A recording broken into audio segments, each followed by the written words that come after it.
ወቅት በብራዚል ጎዳናዎች ላይ በባዶ እግሩ ኳስን የሚያባርር ትንሽ ልጅ ነበር። ዛሬ ግን በዓለም ላይ ከምርጥ የመሃል ሜዳ ተጫዋቾች አንዱ ተብሎ ይጠራል። ይህ ሰው በችሎታው ብቻ አልታወቀም። በትጋቱ በጽናቱና በህልሙን ለማሳካት ባደረገው የማይታከት ጥረት የሚያስደንቅ ታሪክ ጻፈ። ከሪዮ ዲ ጄኔሮ መንገዶች ጀምሮ በብራዚል አካዳሚዎች የተገነባ፣ በፈረንሳይ የበለጸገ፣ በኒውካስትል ደጋፊዎች ልብን የገዛና አሁን በአርሰናል አዲስ ታሪክ ለመጻፍ የተዘጋጀው ብሩኖ ጉማሬሽ ነው። እርሱ ለምን በዓለም ከሚፈለጉ አማካዮች አንዱ ሆነ? በሕይወቱ ውስጥ ምን አይነት ፈተናዎችን አለፈ? እና የእርሱ ታሪክ ለወጣቶች ምን ትምህርት ይሰጣል? ብሩኖ ጉማሬሽ እንደ አውሮፓውያኑ አቆጣጠር በ1997 ዓመተ ምህረት በብራዚል ታላቋ ከተማ ሪዮ ዲ ጄኔሮ ተወለደ። ሪዮ የዓለም ታዋቂ የእግር ኳስ ኮከቦችን ያፈራች ከተማ ብቻ ሳትሆን የብዙ ወጣቶች ህልምና ትግል የሚገናኙባት ስፍራ ናት። ብሩኖም እንደ ብዙ የብራዚል ልጆች ኳስን የጀመረው በሜዳ ሳይሆን በጎዳና ላይ ነበር። ከጓደኞቹ ጋር ሰዓታትን እያሳለፈ ኳስ ይጫወት ነበር። ያ ጨዋታ ለእርሱ መዝናኛ ብቻ ሳይሆን ወደ ትልቅ ህልሙ የሚወስደው መንገድ ነበር። በትንሽ ዕድሜው ብሩኖ ከሌሎች ልጆች የሚለየው አንድ ነገር ነበረው። ኳሱን በእግሩ ላይ ማቆየት፣ ጨዋታውን ቀድሞ ማንበብ እና ትክክለኛውን ውሳኔ መወሰን። አሰልጣኞቹ በፍጥነት ይህን ተሰጥኦ አስተዋሉ። እናም ወደ ታዋቂው የኦዳክስ ሪዮ ወጣቶች አካዳሚ እንዲገባ እድል አገኘ። ነገር ግን መንገዱ ቀላል አልነበረም። ብዙ ጊዜ ከቤተሰቡ ርቆ ለስልጠና ይጓዝ ነበር። ከዕድሜው በላይ ጫና ይሸከም ነበር። ብዙ ወጣቶች በዚያ ደረጃ ተስፋ ቆርጠው ይተዋሉ። ብሩኖ ግን አልተሸነፈም።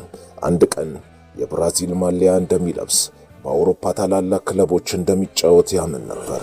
ያ እምነት በየቀኑ ወደ ስልጠና የሚያስነሳው ኃይል ሆነ። የብሩኖ ጉማሬሽ ህልም በሪዮ ዲ ጄኔሮ ጎዳናዎች ላይ ብቻ አልቀረም።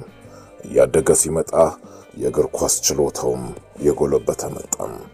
ከትንሽ ልጅ የጎዳና ጨዋታ ወደ ተደራጀ የእግር ኳስ ስልጠና ገባም። ነገር ግን ወጣት ተጫዋች ብቻ ለመሆን በቂ አልነበረም። ብዙ ተሰጥኦ ያላቸው ልጆች በዚያ ደረጃ ላይ ቀርተዋል። ብሩኖ ግን አንድ ነገር በግልጽ ያውቅ ነበር። እድል እስኪመጣ መጠበቅ ብቻ አይበቃም፣ ለእድሉ መዘጋጀት ያስፈልጋል። በዚህ ወቅት ትልቁ እርምጃ መጣም። ብሩኖ ወደ አትሌቲኮ ፓራናኤንሴ የወጣቶች ስርዓት ገባም። ይህ ለእርሱ ከቀድሞ የበለጠ ፈታኝ ዓለም ነበር። አዲስ አካባቢ፣ አዲስ አሰልጣኞች፣ አዲስ ተፎካካሪዎች። እዚህ ላይ የሚለየው ኳስ ችሎታው ብቻ አልነበረም። ብሩኖ ከኳስ ጋር ሲንቀሳቀስ ጨዋታውን ከሌሎች በፊት የሚያነብ ተጫዋች መሆኑን እያሳየ መጣም። ኳስ ሲቀበል የሚያስበው ቀጣዩን ኳስ ለማን ማሻገር እንዳለበት ነው። ከዚያ በኋላ ምን ይሆናል የሚለውን ያስብ ነበር። ይህ ችሎታ በኋላ የእርሱ መለያ ሆነ። በሜዳ ላይ ጫና ሲመጣ አይደነግጥም። ኳሱን ይጠብቃል፣ ቦታ ይፈልጋል። ከዚያም ቡድኑን ወደፊት የሚያስገፋ ኳስ አሻግሮ ይሰጣል። እያንዳንዱ ስልጠና ወጣቱን ብሩኖን ወደ ፕሮፌሽናል እግር ኳስ እያቀረበው ነው። እናም በመጨረሻ የልጅነት ህልም ወደ እውነታ መቀየር ጀመረም። በ2017 ብሩኖ ጉማሬሽ ለአትሌቲኮ ፓራናኤንሴ የመጀመሪያ ቡድን ተቀላቀለ። ይህ ግን የመድረሻው መጨረሻ አልነበረም። እውነተኛው ፈተና አሁን ነበር የሚጀምረው።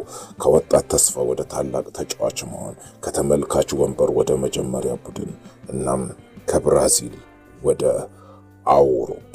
እንደ አውሮፓውያን አቆጣጠር 2017 ብሩኖ ጉማሬሽ ከወጣት ቡድኑ ወደ አትሌቲኮ ፓራናኤንሴ የመጀመሪያ ቡድን መጣ። ነገር ግን ፕሮፌሽናል እግር ኳስ ሌላ ዓለም ነው። እዚህ ላይ ስም አያጫውትም፣ የሚያጫውተው አፈጻጸም ብቻ ነው። ብሩኖ ይህን በፍጥነት ተረዳ። በመሃል ሜዳ ላይ በትጋት መስራት ጀመረ። ኳስ ማስተላለፍ፣ ጨዋታን ማንበብ፣ ተቃራኒ ቡድንን ማቋረጥና በጫና ውስጥ ኳስን በሰላም መያዝ። እያንዳንዱ ጨዋታ ለእርሱ አንድ አዲስ ፈተና ነበር። እናም በቀስታ ሰዎች ስሙን ማስታወስ ጀመሩ። ብሩኖም ጉማሬሽ። ይህ ስም ከአንድ ወጣት ተጫዋች ስም በላይ የሆነ መጣ። እንደ አውሮፓውያን አቆጣጠር በ2018 እና 2019 ሲደርስ ብሩኖ በቡድኑ ውስጥ የበለጠ አስፈላጊ ሚና መውሰድ ጀመረ። እናም 2019 ለርሱ የለውጥ ዓመት ነው። አትሌቲኮ ፓራናኤንሴ በኮፓ ዶ ብራዚል የመጨረሻ ደረጃ ላይ ተፋለመው። ብሩኖም በመሃል ሜዳ ላይ የቡድኑ ዋና ኃይል ከሆኑ ተጫዋቾች አንዱ ሆነም። ዋንጫውን ሲያነሳ ብሩኖ አሁን የብራዚል የእግር ኳስ ትኩረት ውስጥ ገብቷል። ግን ይህ ብቻ አልነበረም። የአውሮፓ ስካውቶች የእርሱን ጨዋታ መመልከት ጀመሩ። ፈረንሳይ፣ ስፔን፣ እንግሊዝ ትልልቅ ክለቦች ስሙን በዝርዝራቸው ላይ ማስቀመጥ ጀመሩ እና ብሩኖ የልጅነት ህልሙ አንድ እርምጃ እየቀረበ መሆኑን ተረዳ። ነገር ግን ወደ አውሮፓ መሄድ ብቻ አልነበረም ጉዳዩ። እዚያ ሄዶ ራሱን ማረጋገጥ ነበረበት። ከብራዚል ሊግ ወደ አውሮፓ የመጣ ሌላ ወጣት ተጫዋች ሳይሆን በአውሮፓ እግር ኳስ ውስጥ ስሙን ለማስጠራት የተዘጋጀ ተጫዋች መሆን ነበረበት። ከዚያም በ2020 በር ተከፈተ። የፈረንሳይ ታላቅ ክለብ ኦሎምፒክ ሊዮን። ብሩኖ ጉማሬሽ የህይወቱ ቀጣይ ገጽ ለመጻፍ ወደ አውሮፓ ቀና። ከሪዮ ጎዳናዎች እስከ ብራዚል ፕሮፌሽናል ሊግ፣ አሁን ደግሞ ወደ አውሮፓ ትልቁ መድረክ። ግን ፈረንሳይ ላይ የሚጠብቀው ፈተና ከሁሉም የበለጠ ከባድ ነበር። የልጅነቱ ህልም እውን ሆኗል። አሁን ግን ዓለም ብሩኖ ጉማሬሽ ማን እንደሆነ ለማየት እየጠበቀ ነበር።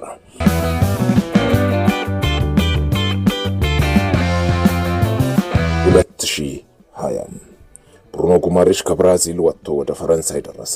አዲስ ሀገር፣ አዲስ ቋንቋ፣ አዲስ የእግር ኳስ ባህል። እናም ከሁሉም በላይ አሁን የሚጫወተው በአውሮፓ ትልቅ ደረጃ ነበር። ብሩኖ ወደ ኦሎምፒክ ሊዮን ሲመጣ ብዙዎች እሱን እንደ አንድ ተስፋ ያለው ወጣት ብቻ ያዩት ነበር። እሱ ግን ራሱን ለማስረዳት ጊዜ አልፈጀበትም። በመሃል ሜዳ ላይ ያለውን የጨዋታ እይታ፣ ኳስን በጫና ውስጥ የመቀበል ችሎታውን፣ አንድ ኳስ በማሻገር የጨዋታውን አቅጣጫ የመቀየር ችሎታውን በፍጥነት አሳየም። እዚህ ላይ አንድ ነገር ተለወጠ። ብሩኖ ከተስፋ ያለው ወጣት ተጫዋች ወደ ቡድኑ ዋና አካል ተቀየረ። ከዚያም የቻምፒዮንስ ሊግ መድረክ መጣ። በአውሮፓ ትልቁ የክለብ ውድድር የዓለም አይኖች ወደ ሊዮን ተመለከቱ። ብሩኖም በዚያ መድረክ ላይ ራሱን አሳየ። በተለይ በ2019 እና በ2020 የቻምፒዮንስ ሊግ ዘመቻ ሊዮን ወደ ግማሽ ፍጻሜ ሲደርስ ብሩኖ በመሃል ሜዳ ላይ እጅግ ጠንካራ አቋም አሳየ። በዚያም ዘመቻ ሊዮን ትልልቅ ቡድኖችን አስደንግጦ ወደ ግማሽ ፍጻሜ ደረሰ። የብሩኖ ስም ከፈረንሳይ ድንበር ውጪ መሰማት ጀመረ። እንግሊዝ ውስጥ ስካውቶች እየተመለከቱት ነበር። ስፔን ውስጥ ክለቦች ስሙን ያወሩ ነበር እና በተለይ ኒውካስትል ዩናይትድ ትኩረቱን በእርሱ ላይ አደረገ።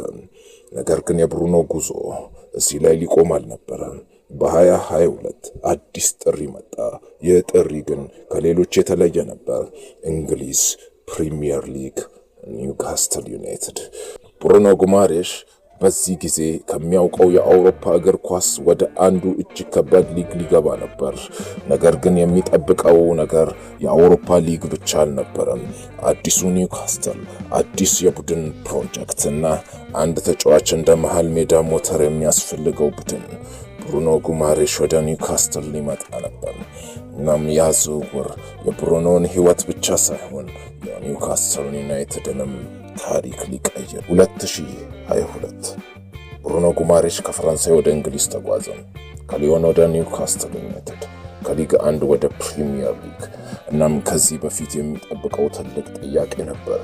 ብሩኖ በእንግሊዝ የተለየውን እና ከባዱን የፕሪሚየር ሊግ እግር ኳስ መቋቋም ይችላልን? ይህ ጥያቄ ነው። መልሱ ግን ብዙ ጊዜ አልፈጀም። በኒውካስትል ማሊያ የመጀመሪያ ጨዋታውን ሲጀምር የመሃል ሜዳውን ሚዛን መቀየር ጀመረ። ኳስን በጫና ሲቀበል አይደነግጥም። ኳስን ይዞ ወደፊት ይሄዳል፣ ተቃራኒውን ይገፋል፣ እናም በአስፈላጊው ጊዜ ጎል ያስቆጠራል። በፍጥነት የኒውካስትል ደጋፊዎች እሱን መውደድ ጀመሩ። ብሩኖ ግን ግቦችን፣ አሲስቶችን ብቻ አልነበረም የሚያደርገው። እሱ የቡድኑ ኃይል ምንጭ ጭምር ሆነ። ኳስ ሲጠፋ ወደ ኋላ ይሮጣል፣ ተቃራኒውን ተጫዋች ይጫናል። ቡድኑ ኳስን ሲያገኝ ደግሞ ጨዋታውን ከኋላ ወደፊት ያገናኛል። ይህ የእርሱ የእግር ኳስ ጥንካሬው ነበር። ይህ የእርሱ እግር ኳስ ነው። ጥንካሬ፣ ብልህነት፣ ትጋት። ከዚያም ኒውካስትል መሻሻል ጀመረ። በኤዲሃው አመራር ቡድን በቀስታ ከታችኛው የፕሪሚየር ሊግ ደረጃ ወደ አውሮፓ ተፎካካሪ ቡድን ተለወጠ። እናም በዚህ ለውጥ መሃል ብሩኖ ጉማሬሽ ነበር። 2022-2023 የፕሪሚየር ሊግ ዘመን ሲጠናቀቅ ኒውካስትል በሊጉ ከፍተኛ ደረጃ ይዞ አጠናቀቀም። እናም ከዓመታት በኋላ ኒውካስትል ወደ ቻምፒዮንስ ሊግ ተመለሰ። ለክለቡ ይህ ትልቅ ቀን ነበር፣ ለደጋፊዎች ደግሞ ህልም ነበር እና ብሩኖ ከብራዚል የመጣው ወጣት አሁን የኒውካስትል ታሪክ አካል ሆኗል። ደጋፊዎቹ ስሙን በስታዲየም ያስተጋቡ ጀመር። ብሩኖ ደግሞ ለዚያ ፍቅር በሜዳ ላይ በትጋት ምላሽ ይሰጥ ነበር። ነገር ግን የብሩኖ ታሪክ አሁን ወደ ሌላ ደረጃ ሊደርስ ነው። የክለብ እግር ኳስ ብቻ አልነበረም። ብራዚል የልጅነት የብራዚል ብሔራዊ ቡድን ማሊያ እና አንድ ቀን ያህልም እውን ሆነ። ከሪዮ ዲ ጄኔሮ ጎዳናዎች ጀምሮ የተወለደው ህልም ከብራዚል የወጣ ወጣት አሁን የልጅነት ትልቁን ህልም ለማሳካት በሩ ተከፈተለት። የብራዚል ብሔራዊ ቡድን 2020 ብሩኖ ጉማሬሽ ለመጀመሪያ ጊዜ ብራዚልን ዋና ቡድን ጥሪ አገኘ። ያ ጊዜ ለእርሱ በቀላል የሚረሳ አልነበረም። አንድ ቀን በሪዮ ጎዳና ላይ ኳስ የሚጫወት ልጅ አሁን በብራዚል ታላቅ ማሊያ ውስጥ ለመጫወት ቆሟል። በ21 ከብራዚል ጋር የኦሎምፒክ ወርቅ ሜዳሊያን አሸነፈ። ይህ ለብሩኖ ሌላ ትልቅ ደረጃ ነበር። ግን የብራዚል ብሔራዊ ቡድን ውስጥ መጫወት ቀላል አይደለም። ብራዚል በዓለም ታላላቅ የመሃል ሜዳ ተጫዋቾችን ያፈራች ሀገር ናት። እዚያ የመጀመሪያ ቡድን ቦታ ለማግኘት ችሎታ ብቻ አይበቃም። ብሩኖ ግን በየጊዜው እያደገ መጣ።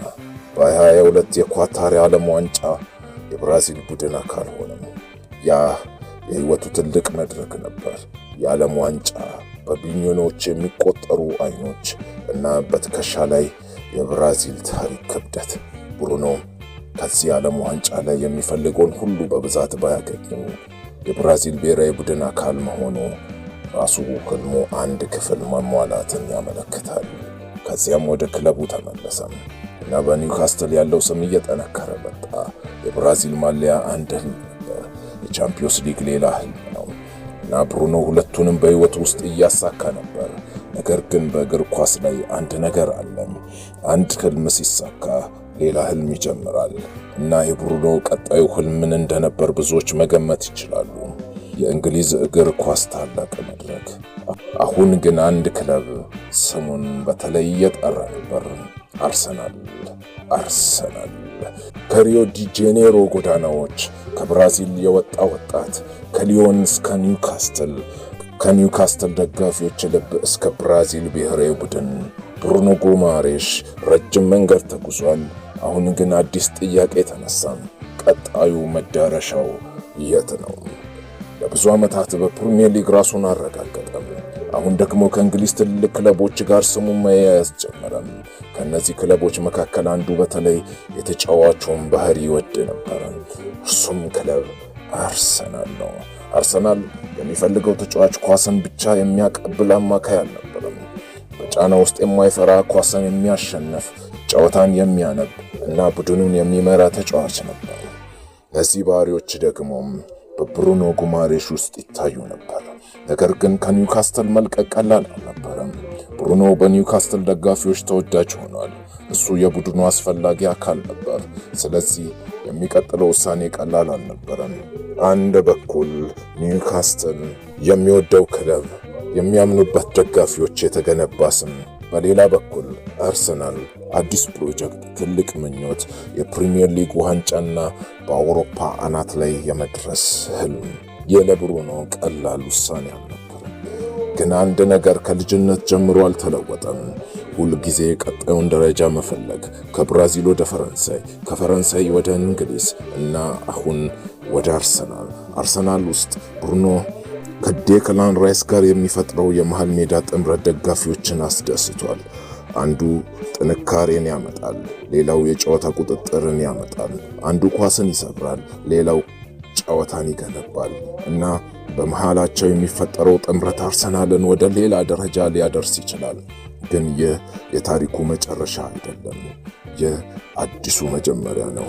ከሪዮ ጎዳናዎች የጀመረው ልጅ ዛሬ የአርሰናልን ማሊያ ለብሶ አዲስ ታሪክ ለመጻፍ ቆሟል እና አሁን አንድ ጥያቄ ብቻ ይቀራል። ብሩኖ ጉማሬሽ በአርሰናል ምን ያህል ታሪክ ይጽፋል? ጊዜ ብቻ ይመልሳል።